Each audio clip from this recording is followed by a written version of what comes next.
DD academy की तरफ से आपका स्वागत है। देखिए, लोग बोलते हैं कि मैथ में कोई कमजोर होता है, लेकिन मैं आपसे यह वादा करता हूं कि मैथ में कोई कमजोर नहीं होता है। मैथ में कमजोर होने का मतलब है कि जिसे मैथ नहीं आ रहा है उसको थोड़ा सा ज्यादा ध्यान देना होता है। बस इतना ही डिफरेंस होता है, इतना ही फर्क है। आप इस अगर वीडियो को देखेंगे और शुरू से अंत तक देखेंगे तो अगर आप सही में कोई कमजोर छात्र हैं तो मेरा वादा रहा कि जब वीडियो खत्म होगा तब आप भी इस बात का एहसास करेंगे कि सही में यार कोई भी मैथ में कमजोर नहीं होता है। और इसमें हमने कुछ रास्ते बताए हैं कि अगर आप कमजोर भी हैं तो कैसे अपने प्रॉब्लम को सॉल्व कर सकते हैं। तो प्लीज इस वीडियो को पूरा देखें। आइए पहले सवाल से शुरू होते हैं। यह जो सवाल था 2005 में एसएससी में सेक्शन ऑफिसर के लिए आया हुआ था। चलिए सवाल को पढ़ना शुरू करते हैं।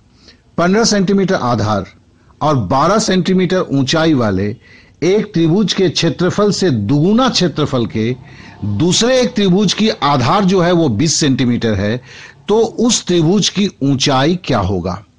या इसे इंग्लिश में पढ़ते हैं, the base of a triangle is 15 centimetre and height is 12 centimeter. The height of another triangle of double the area having the base 20 centimeter, then what will be the height of that triangle? तो इसके लिए पहले जो है, ये तो हमें एक बात तो समझ में आ गया कि एक हमें ट्रायंगल की बात बोला गया है, एक त्रिभुज का बात बोला गया है जिसका बोला गया है कि आधार 12 सेंटीमीटर है और ऊंचाई 15 सेंटीमीटर है, और बोला गया है कि उसका जो क्षेत्रफल होगा उसका दुगुना का क्षेत्रफल एक दूसरे त्रिभुज की है जिसका आधार जो है वो 20 सेंटीमीटर है। तो पूछा गया है कि उस दूसरे त्रिभुज की ऊंचाई क्या होगा। फिर से हम इस क्वेश्चन को फिर से दोहराते, अपने तरीके से बोलते हैं।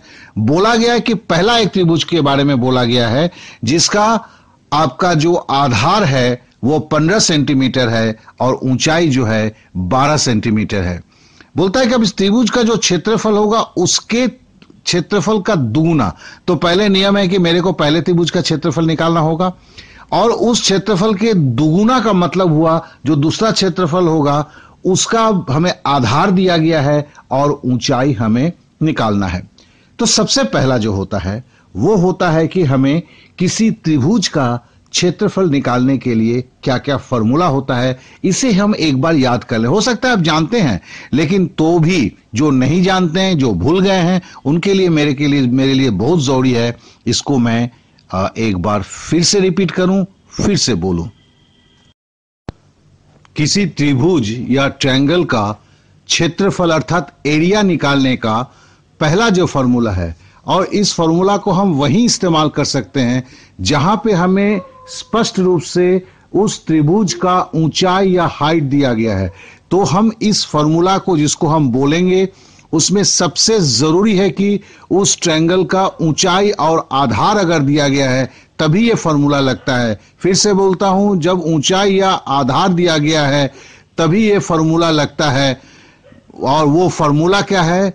आधा मतलब 1/2 गुना आधार गुना ऊंचाई, अर्थात 1/2 गुना आधार। जी अगर ट्रायंगल हम देख रहे हैं, इस ट्रायंगल का आधार का जो माप है गुना जो हम ऊंचाई इस अभी जो फिगर में देख रहे हैं उससे गुना करने पर यह ट्रायंगल का क्षेत्रफल निकलता है या एरिया निकलता है। तो फिर से हम बोलते हैं, ट्रायंगल का ऊंचाई अगर दिया गया है और आधार दिया गया है तो उस ट्रायंगल या त्रिभुज का क्षेत्रफल निकालने का फॉर्मूला होता है 1/2 गुना आधार गुना ऊंचाई। अब हम दूसरे सिचुएशन पे आते हैं। अगर समझ लीजिए किसी त्रिभुज का ट्रायंगल का हमें एरिया अर्थात क्षेत्रफल निकालना है और उसकी ऊंचाई नहीं दिया गया तो हम क्या करेंगे? मान लीजिए अभी जो आप फिगर देख रहे हैं उसके अनुसार ट्रायंगल के 3 भुजा हैं, एक है ए, दूसरा है बी, तीसरा है सी।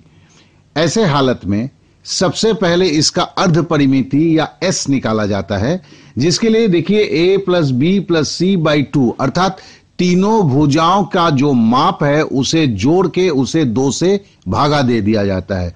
तो इससे क्या निकलता है? एस निकलता है। और इसका फॉर्मूला क्या है, रूट ओवर एस गुना एस माइनस ए गुना एस माइनस बी गुना एस माइनस सी। अर्थात ये हमें उस त्रिभुज का क्षेत्रफल निकालने का फॉर्मूला है जिसमें ऊंचाई नहीं दिया हुआ रहता है। अगर ऊंचाई नहीं दिया हुआ है, तीन भुजाओं का माप दिया हुआ है, तो हम क्या करेंगे, पहले एस निकालेंगे। एस मतलब तीनों भुजाओं को जोड़ के उसे 2 से भागा दे देंगे, फिर क्षेत्रफल निकलेगा। क्षेत्रफल का वैल्यू क्या है, रूट ओवर वर्गमूल एस गुना एस माइनस ए गुना एस माइनस बी गुना एस माइनस सी। तो ये हमारा 2 फॉर्मूला हुआ, ये हम दिमाग में रख लेते हैं। लेकिन देखिए, ये जो हमने मैथ हमें मिला हुआ है, इसमें ऊंचाई बारे में बताया हुआ है, आधार भी बताया हुआ है। तो नेचुरली हमारा क्या है कि ये फॉर्मूला जो है 1 नंबर पर फॉर्मूला, जो हमने बोला हुआ था कि अगर ऊंचाई दिया हुआ होता है तो आधा गुना आधार गुना ऊंचाई, मतलब 1/2 इंटू बेस इंटू हाइट, यही फॉर्मूला इस मैथ में लगेगा। आइए सवाल को एक बार फिर से हम दोहरा लेते हैं। क्या था, 15 सेंटीमीटर आधार और 12 सेंटीमीटर ऊंचाई वाले एक त्रिभुज के क्षेत्रफल से दुगुना क्षेत्रफल के एक त्रिभुज की आधार अगर 20 सेंटीमीटर है तो उस त्रिभुज की ऊंचाई क्या होगी, या इसको इंग्लिश में बोलें, the base of a triangle is 15 centimetre and height is 12 centimetre. The height of another triangle of double of the area having the base is 20 centimeter, then what will be the height? तो हमने पहले ही बोला हुआ है कि हमने देख लिया कि इन दोनों में ऊंचाई के बारे में पहला बोला हुआ है। तो ऊंचाई के लिए half into 1/2 into base into height होता है। तो पहले ट्रायंगल को देखें। पहले ट्रायंगल का बोला गया है कि बेस जो है 15 सेंटीमीटर है और हाइट जो है 12 सेंटीमीटर है। तो पहले ट्रायंगल का क्षेत्रफल कितना निकलेगा, 1/2 गुने 15 गुने 12, तो बराबर होगा 90 सेंटीमीटर। और इसमें फिर दोबारा क्या बोला है, अगर 90 सेंटीमीटर पहले ट्रायंगल का क्षेत्रफल है तो दूसरे ट्रायंगल का क्षेत्रफल उसका दुगुना होगा। मतलब क्या होगा, अगर ये 90 स्क्वायर सेंटीमीटर है पहले ट्रायंगल का, तो दूसरे ट्रायंगल का क्षेत्रफल होगा 180 स्क्वायर सेंटीमीटर। और साथ ही साथ उस दूसरा जो ट्रायंगल है उसका आधार बोला गया है 20 सेंटीमीटर। तो ऊंचाई कैसे निकलेगा, तो नेचुरली है कि हम क्या करेंगे, 180/20, और 180 चूंकि आधा था, 1/2 था, ऊपर चला जाएगा, तो 180 गुना 2/20 बराबर हो जाएगा 18 सेंटीमीटर। अर्थात दूसरे ट्रायंगल का जो है उसका ऊंचाई होगा 18 सेंटीमीटर। देखिए, इस क्वेश्चन को समझने के लिए हमने इतने लंबे चौड़े में किया हुआ है, और अगर 1-2 मैथ का प्रैक्टिस है तो बिना कलम लगाए भी आप इसे करते हैं। तो फिर हम उसे आगे हम देख रहे हैं कि इसको कागज पे कैसे लिखेंगे। लेकिन एक बात है, अगर मैथ समझा जाए तो कोई कागज कलम की जरूरत नहीं होता है, यह मुजबानी ही हो सकता है। तो आइए कागज पर इस मैथ को जरा हल करें। तो फर्स्ट त्रिभुज का क्षेत्रफल क्या होगा, 1/2 गुना आधार गुने ऊंचाई, तो 1/2 गुना 15 गुना 12। तो अगर इसको काट कूट करेंगे तो होगा 90 स्क्वायर सेंटीमीटर या 90 वर्ग सेंटीमीटर। अब बोला गया है कि दूसरे त्रिभुज का क्षेत्रफल जो है पहले त्रिभुज का दुगुना होगा। अर्थात पहले त्रिभुज का हमने अगर 90 निकाला है तो दूसरे त्रिभुज का हो जाएगा 180।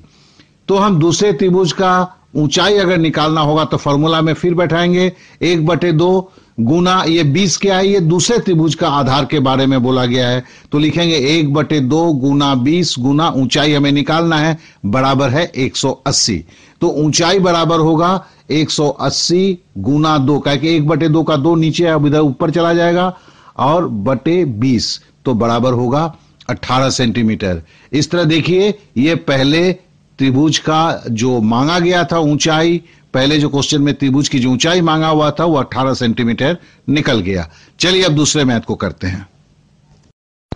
स्टूडेंट्स, अगर आपको मेरे पढ़ाने का तरीका पसंद आ रहा है तो आप अवश्य 10 दिन के लिए फ्री ऑनलाइन कोर्स में ज्वाइन करें। इस कोर्स में ज्वाइन करने के लिए आपको अभी कुछ नहीं करना होगा, केवल आपको अपना नाम, आप किस शहर में रहते हैं, अर्थात शहर का नाम, मोबाइल नंबर, और सबसे अच्छी बात होगी कि अगर आपके मोबाइल में व्हाट्सएप फैसिलिटी है, क्योंकि हम बहुत सारे को हम व्हाट्सएप में हम भेज देते हैं, और ये सब देकर आप हमें ddclass.tata@gmail.com में ईमेल करें या 8292453585 पर SMS कर दें। हो सके तो अभी कर दें। हाँ, एक बात जरूर याद रखें, मुझे सब्सक्राइब करना ना भूलिए, क्योंकि डीडी एकेडमी से इस तरह के वीडियो आपको मिलते रहेंगे जो आपके लिए अत्यंत लाभदायक होगा।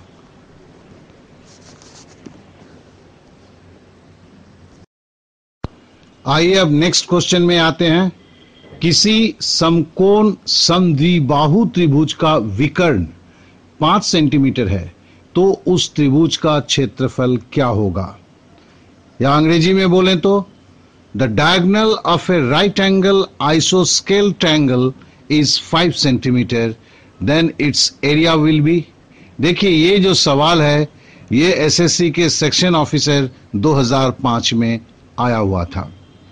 तो पहले इस मैथ को करने के पहले हमें जरा इस बात को समझना होगा कि समकोण समद्विबाहु त्रिभुज अर्थात राइट एंगल आइसोस्केल ट्रायंगल क्या होता है।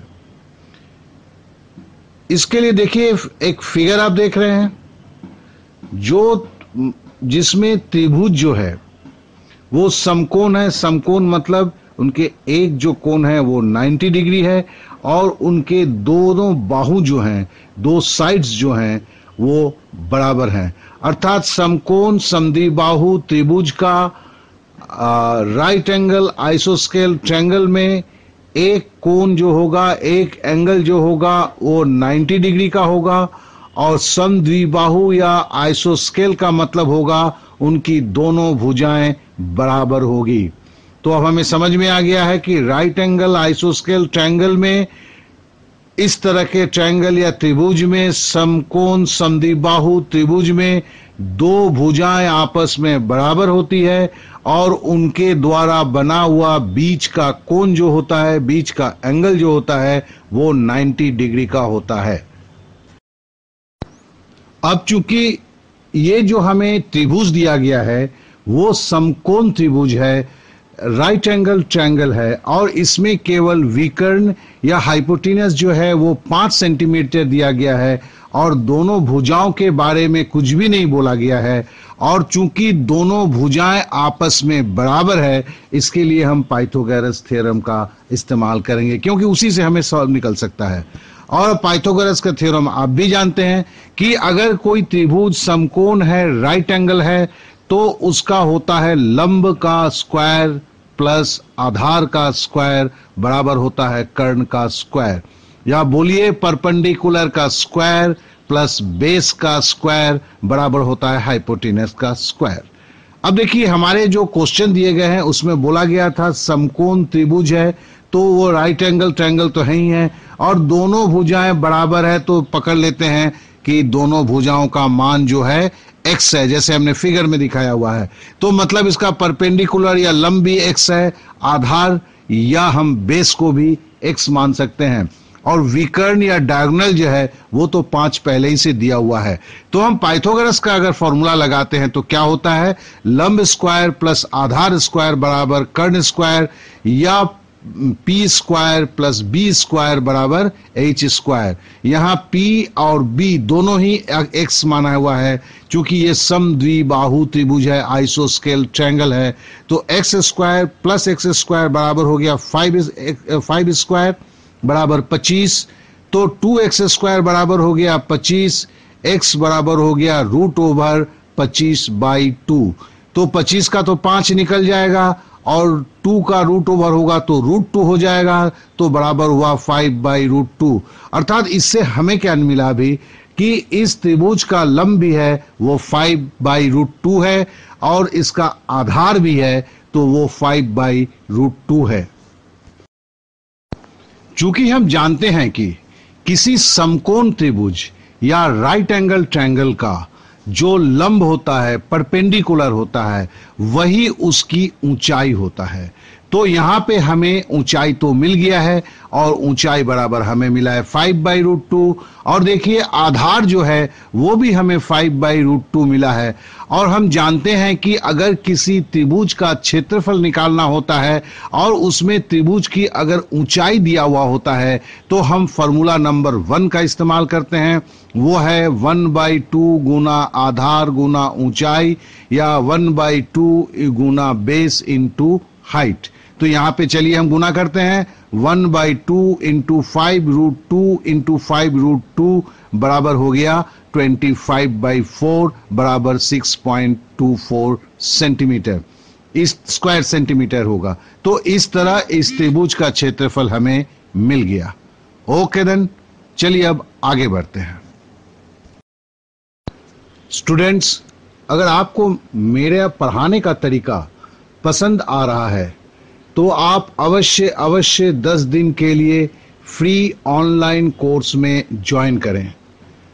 इस कोर्स में ज्वाइन करने के लिए आपको अभी कुछ नहीं करना होगा, केवल आपको अपना नाम, आप किस शहर में रहते हैं अर्थात शहर का नाम, मोबाइल नंबर, और सबसे अच्छी बात होगी कि अगर आपके मोबाइल में व्हाट्सएप फैसिलिटी है, क्योंकि हम बहुत सारे को हम व्हाट्सएप में हम भेज देते हैं।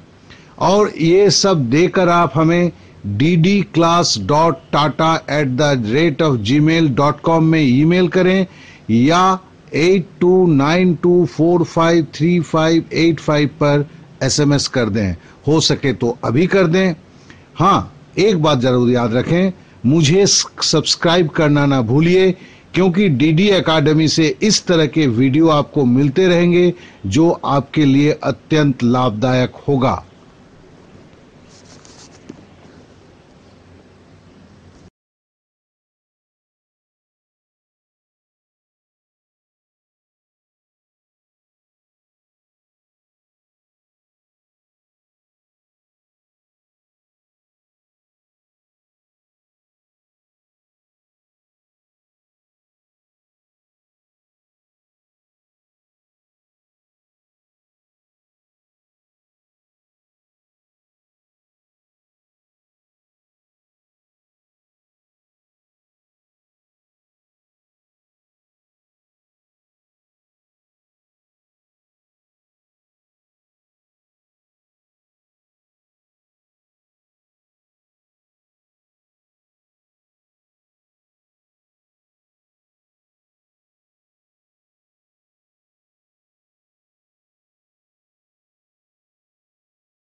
आइए अब क्वेश्चन नंबर 4 पे आते हैं। ये क्वेश्चन जो है एसएससी डाटा एंट्री 2009 में आया हुआ था। सवाल है, अगर किसी त्रिभुज का क्षेत्रफल जिसका आधार 8 सेंटीमीटर है, 8 सेंटीमीटर एक त्रिज्या के वृत्त के क्षेत्रफल के समतुल्य होता है, तो त्रिभुज की ऊंचाई क्या होगा। फिर से सवाल को पढ़ते हैं। अगर किसी त्रिभुज का क्षेत्रफल जिसका आधार 8 सेंटीमीटर है, 8 सेंटीमीटर वाले त्रिज्या के वृत्त के क्षेत्रफल के समतुल्य होता है, तो त्रिभुज की ऊंचाई क्या होगा। या इंग्लिश में बोले तो, if a triangle with base 8 centimeter has the same area as a circle with radius 8 centimeter, then the corresponding altitude of the triangle will be what? तो पहले हम इस सवाल को हल करने के लिए सबसे पहले है कि वृत्त के क्षेत्रफल जो निकाला जाता है उसे याद कर लें। अगर किसी वृत्त का त्रिज्या दिया गया है तो उसका क्षेत्रफल अर्थात एरिया निकालने का फॉर्मूला होगा, वृत्त अर्थात सर्कल का क्षेत्रफल अर्थात एरिया बराबर होगा पाई आर स्क्वायर। तो हम यहाँ पे एक फिगर भी देख रहे हैं, एक वृत्त भी देख रहे हैं और उसमें एक रेडियस भी बना हुआ है जिसे आर दिया हुआ है। और अगर सवाल पे ध्यान देते हैं तो हमें बोला गया है कि रेडियस या त्रिज्या जो है वो 8 सेंटीमीटर है। तो इस वृत्त या सर्कल का जो है क्षेत्रफल क्या है, हमने फॉर्मूला भी सीखा है पाई आर स्क्वायर। और हमारा इस वृत्त का, इस सर्कल का रेडियस या त्रिज्या है 8 सेंटीमीटर। तो हम क्या लिखेंगे, पाई आर स्क्वायर मतलब हुआ पाई गुना 8 गुना 8। तो 8 अट्ठे 64 और देखिए पाई को हम नहीं तोड़ते हैं, पाई को पाई के रूप में ही रहने देते हैं, तो होगा ये 64 पाई। तो ये 64 पाई स्क्वायर सेंटीमीटर जो हुआ ये इस वृत्त का क्षेत्रफल या सर्कल का एरिया निकला।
स्टूडेंट्स, अगर आपको मेरे पढ़ाने का तरीका पसंद आ रहा है तो आप अवश्य 10 दिन के लिए फ्री ऑनलाइन कोर्स में ज्वाइन करें।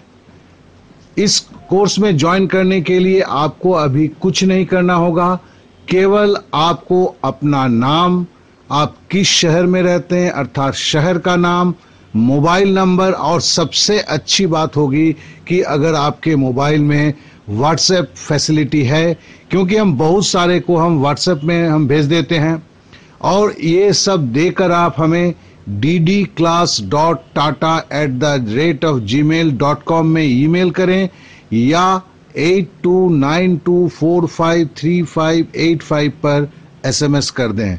हो सके तो अभी कर दें। हाँ, एक बात जरूर याद रखें, मुझे सब्सक्राइब करना ना भूलिए, क्योंकि डीडी एकेडमी से इस तरह के वीडियो आपको मिलते रहेंगे जो आपके लिए अत्यंत लाभदायक होगा।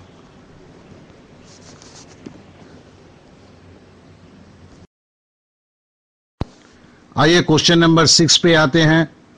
ये जो सवाल था ये आपका एसएससी सीजीएल के फर्स्ट टायर का में आया हुआ था 27 फरवरी 2000 को। सवाल बहुत ही आसान है लेकिन थोड़ा सा ट्रिकी है। जरा इस सवाल को देखते हैं। एक त्रिभुज की भुजाएं 1/2:1/3:1/4 के अनुपात में है। यदि त्रिभुज का परिमाप 52 सेंटीमीटर हो तो सबसे छोटी भुजा कितनी लंबी होगी? और इसे अंग्रेजी में बोले तो sides of a triangle are in the ratio of 1/2:1/3:1/4 and its perimeter is 52 centimeter. What will be the length of the smallest side? पहले यहां पे अगर हम सवाल को देखते हैं तो हमें एक चीज को पता चलता है कि इनके जो भुजाओं का जो अनुपात है वो भिन्न या फ्रैक्शन में दिया गया है। तो सबसे पहले हमें भिन्न या फ्रैक्शन को ठीक करना होगा। इसका सिस्टम बहुत ही सीधा है, खाली आप एक बार ठीक से देखें तो आपको समझ में आएगा। देखिए क्या दिया हुआ है, 1/2:1/3:1/4। नीचे देखिए क्या है, 2 है, 3 है, 4 है। अब दूसरे स्टेप में देखिए हमने क्या किया, 1 के जगह पे हमने लिखा नीचे का जितना था 2 गुना 3 गुना 4/2, फिर इस 2। देखिए 3 का 3 ही है, लेकिन ऊपर 1 के जगह क्या कर दिया, 2 गुना 3 गुना 4/3। फिर नीचे का जो है, फिर तीसरा जो है 1:4 में देखिए क्या किया, 1 के जगह पे लिख लिया 2 गुना 3 गुना 4। तो देखेंगे कि तीनों में जो हमें जो अनुपात का जो रेशियो का भिन्न था, सब में हमने क्या किया, नीचे के जो थे 2 3 4 उसको बीच में गुना रख के 2 गुना 3 गुना 4 हमने लिख दिया। अब देखिए 2 से 2 ऊपर का कट गया तो पहला वाला हो गया 3 4 12, वो 12 लिख दिया इस 2। फिर देखिए 3 से 3 कट गया दूसरे में तो 4 दूनी 8, दूसरे में 8 आ गया। फिर तीसरे में देखिए 4 से 4 कट गया ऊपर नीचे तो आ गया 3:6। अर्थात ये त्रिभुज की जो भुजाएं होंगी वो क्या हो गया, अब देखिए भिन्न में था, भिन्न से हमने सीधा कर दिया, क्या हो गया 12:8:6।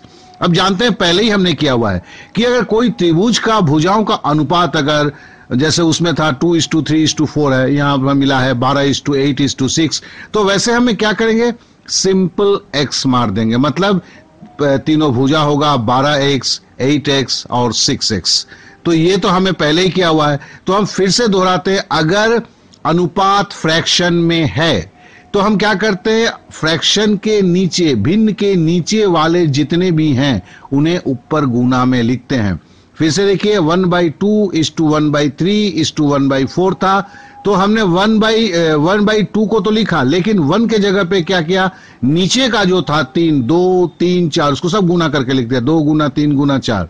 वैसे ही 1:3 में 3 को तो नीचे लिखा, ऊपर का क्या किया, फिर वही 2 गुना 3 गुना 4 लिख लिया। फिर देखिए 1:4 में भी क्या किया, ये 2 गुना 3 गुना 4 कर दिया। देखिए ये जो है ये हम हर जगह इस्तेमाल करेंगे, तो इसको जरा दिमाग में बैठा लेते हैं और चलिए आगे बढ़ते हैं। चलिए अभी तो हमें त्रिभुज के तीनों भुजाएं ही मिल गए हैं, 12x 8x और 6x। और देखिए कि यहां पे हमें परिमिति भी बोला गया है, पेरीमीटर भी बोला गया है, परिमाप बोला गया है, वो है 52 सेंटीमीटर। तो हम जानते हैं कि पेरीमीटर या परिमाप जो होता है वो क्या होता है, तीनों भुजाओं का योगफल होता है। हमारे त्रिभुज के जो तीनों भुजाएं कौन कौन से हैं, 12x 8x और 6x। तो हम क्या लिखते हैं, 12x plus 8x plus 6x बराबर होता है 52 सेंटीमीटर। 52 सेंटीमीटर कहां से लिखा, क्योंकि ये सवाल में ही दिया गया था कि उनका पेरीमीटर या परिमाप जो है इस त्रिभुज का वो 52 है। तो हो गया, अब इसको जोड़ते हैं, 12 8 20 और 6 26, तो बराबर हुआ 26x बराबर हुआ 52। तो x बराबर क्या होगा, तो 52/26, 26 यहां गुना पे था, यहां भागा पे चला जाएगा, तो 52/26 और 26 दूनी 52 होता है, तो बराबर हो गया 2। तो बोला गया है सबसे छोटी भुजा क्या होगा, स्मॉलेस्ट साइड क्या होगा। तो नेचुरली 12x है, 8x है और 6x है, इसमें सबसे छोटा कौन सा है, नेचुरली 6x है। तो हम 6x को लेंगे और 6x में x का वैल्यू हमें कितना मिला हुआ है, अभी हमने निकाला है x बराबर 2 है, तो 6 से हम 2 को गुना कर देंगे तो बराबर हो जाएगा 12 सेंटीमीटर। इस तरह हमें त्रिभुज का जो सबसे छोटी भुजा है, स्मॉलेस्ट साइड है, वो हमें मिला 12 सेंटीमीटर। स्टूडेंट्स, मैं एक बात कहना चाहूंगा, और ये मैं बोल नहीं रहा हूं, इसको मैं 100% मानता हूं। देखिए मैंने अपनी जिंदगी में हजारों छात्रों को पढ़ाया और मैंने एक चीज देखा कि कोई मेरे को बोले, लोग बोलते हैं, लेकिन मैं नहीं मानता कि कोई भी स्टूडेंट मैथ में कमजोर होता है। यह एक गलत सोच है। अगर स्टूडेंट कमजोर है तो मतलब क्या है, वो एक बार में उस मैथ को ठीक से अंदर नहीं ले पाता है, बस इतनी सी बात है। और इसके लिए क्या है कि ये जो है आपका ब्रह्मास्त्र है, यही एक रास्ता है। क्योंकि इस तरह के स्लाइड्स को अगर आप कोई मैथ नहीं समझ रहे हैं तो एक बार के जगह 2 बार चला लीजिए, 2 बार के जगह 3 बार देख लीजिए, देखिएगा कि मैथ में एक तेज छात्र जितना तेज है उतना आप भी हो जाते हैं, क्योंकि मैटर को आप भी समझ लेते हैं। तो बस इतना ही अंतर है। अगर कमजोर छात्र और जो है तेज छात्र में मैथ में बस इतना ही अंतर है। लेकिन मुसीबत कहां पे है, देखिए मैं भी एक प्रोफेसर हूं, लेकिन मेरे को अगर बार बार कोई छात्र बोले कि मेरे को समझाओ, शायद मेरे को भी कंटाल आ जाता है कि ये मेरे साथ क्या सबके साथ होता है। लेकिन इस तरह का अगर स्लाइड्स आपके पास है तो फिर आपके लिए कोई प्रॉब्लम नहीं है। अगर आपने एक बार में भूल गए तो फिर दोबारा देख लिया, फिर आपके पास है ही है। मेरे को या किसी भी आप अपने प्रोफेसर को हर वक्त आप नहीं पा सकते हैं, हर वक्त आपकी इच्छा के अनुसार वो आपको कोई मैथ नहीं बताएगा। लेकिन ये जो है अगर स्लाइड्स को आप रखते हैं, ये वीडियोस को रखते हैं, तो ये वीडियो आपको हर वक्त काम देगा। तो नेचुरली इस तरह के वीडियोस को आप जरूर संजो कर रखें। और जिसके लिए मैंने अभी तक बोला हुआ है कि जो फ्री क्लासेस हैं, ये फ्री क्लासेस 15 दिन के हैं। उसके बाद अगर आप चाहेंगे तो पेड क्लास में आ सकते हैं, और सब में ये स्लाइड्स मिलते हैं। और ये स्लाइड्स में मैंने पूरा कोशिश किया है कि हर चीज को ढंग से, तरीके से समझाऊं। तो आप इसको ये करेंगे, जिसके लिए सबसे पहला जरूरत क्या है, आप सब्सक्राइब करें। तो फिर आप मेरे पास पढ़ें या नहीं पढ़ें, एक फायदा तो होगा, जब भी मेरे ये वीडियोस आप आते जाएंगे, मतलब मैं यूट्यूब में लोड करूंगा तो आपको मिल जाएंगे, इससे आपका ही लाभ होगा। तो समझ लीजिए एक बात बहुत ही विनम्रता के साथ कहता हूं कि सब्सक्राइब करने का मतलब आप मेरे को कुछ नहीं कर रहे हैं, आप खुद को आप हेल्प कर रहे हैं। तो सब्सक्राइब जरूर करें। और चूंकि ये फ्री क्लास है, आपका कुछ भी आता जाता नहीं है, तो फ्री क्लास भी ज्वाइन करें, एक कदम तो बढ़ाएं, डरे नहीं। कोई भी मैथ में कमजोर नहीं होता है, इसको मैं बहुत ही दावे के साथ बोलता हूं। अच्छा, अब मैं चलता हूं, गुड बाय। डीडी एकेडमी की तरफ से अगर आपको इस स्लाइड में कहीं मेरी गलती नजर आएगा तो मुझे जरूर आप बताएंगे। और साथ ही साथ आप अगर मेरे जोड़ आवाज या किसी चीज से आपको कोई दुख पहुंचा होगा तो उसके लिए मैं क्षमा याचना भी करता हूं। Okay, thank you, bye bye.